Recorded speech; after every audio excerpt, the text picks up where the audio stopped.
พากันมาเฮ็ดพัดลมโซลาร์เซลล์นะครับเด้อเฮ็ดง่ายใบ25 นิ้วรับลมหลายๆส่งลมหลายๆพัดลมต่อแกนน็อต4หูนนะครับ4นิ้วครึ่งมาต่อเข้ากับมอเตอร์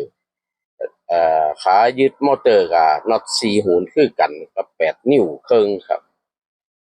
ได้โครงสร้างเป็นฉากสี่เหลี่ยมจังซี่แหละเฮ็ดง่ายเนาะ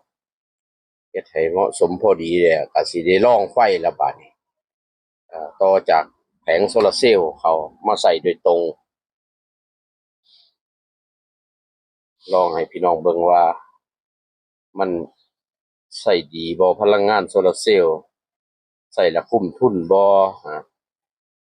จากที่ผมเฮ็ดใช้มานี่คือว่าคุ้มทุนหลายหลายผู้ใดอยากเฮ็ดมีเวลาว่างก็เฮ็ดใช้เอาเด้อหาง่ายครับถ้าบ่เข้าใจก็สามารถทักกันมาได้เนาะพิมพ์ข้อความมาทางติดต่อที่มันทางสะดวกสบายได้ง่ายครับซุมื้อนี้การสื่อสารเฮาง่ายนี่แหละเฮาใช้มาหลายปีก็จังซี่แหละครับเข้าไปปีที่7ที่8ไปแล้วพัฒนากันมาเรื่อยๆใช้ที่เหมาะสมกันหลาย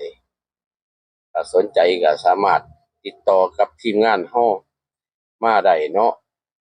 ถ้าบ่เข้าใจก็พิมพ์ข้อความมาเนาะสวัสดีครับ